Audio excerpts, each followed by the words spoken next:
शुरू कर दो।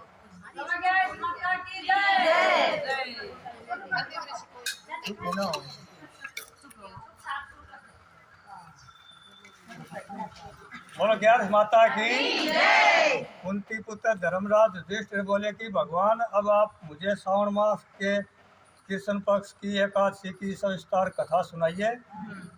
उस एकादशी का नाम तथा उसकी विधि क्या है, उसमें कौन से देवता की पूजा होती है। श्री कृष्ण भगवान बोले, हे राजन, मैं एकादशी की कथा कहता हूँ, ध्यान पूर्वक सुनो। एक समय इस एकादशी की पावन कथा को भीष्म पिता ने लोकहित के लिए नारद जी से कहा था।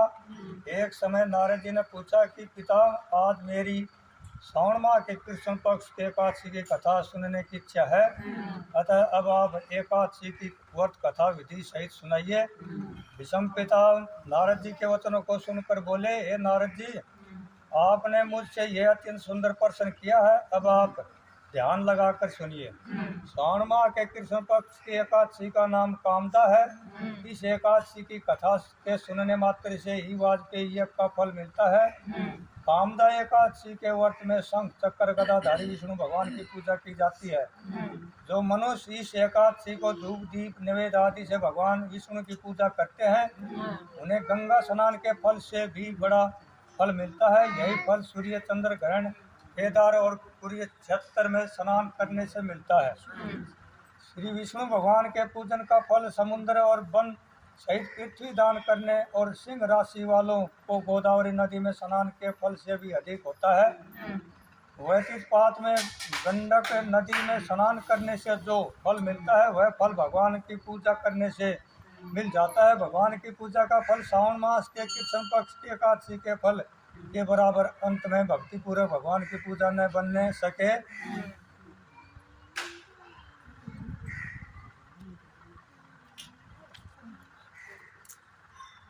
तो श्रावण माह के कृष्ण पक्ष की कामदा एकादशी का व्रत अवश्य करना चाहिए।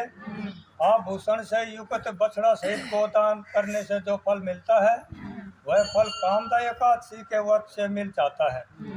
जो उत्तम दिवस श्रावण माह के कृष्ण पक्ष की कामिदा एकादशी का व्रत करते हैं तथा श्री विष्णु भगवान की पूजा करते हैं, उसमें समस्त वेद नाग किन्नर पितर आदि की पूजा हो जाती है। हे नारद, स्वयं भगवान ने अपने मुख से कहा कि मनुष्यों को अध्यात्म विद्या से जो फल मिलता है, उसका अधिक फल कामिदा एकादशी का व्रत करने से मिल जाता है। इस व्रत के करने से मनुष्य अंतिम समय में अनेक दुखों से युक्त यमराज तथा नरक के दर्शन नहीं करता। कामिदा एकादशी के व्रत तथा रात्रि के जागरण से मनुष्य को कुयोनि नहीं मिलती और अंत में स्वर्गलोक को जाता है।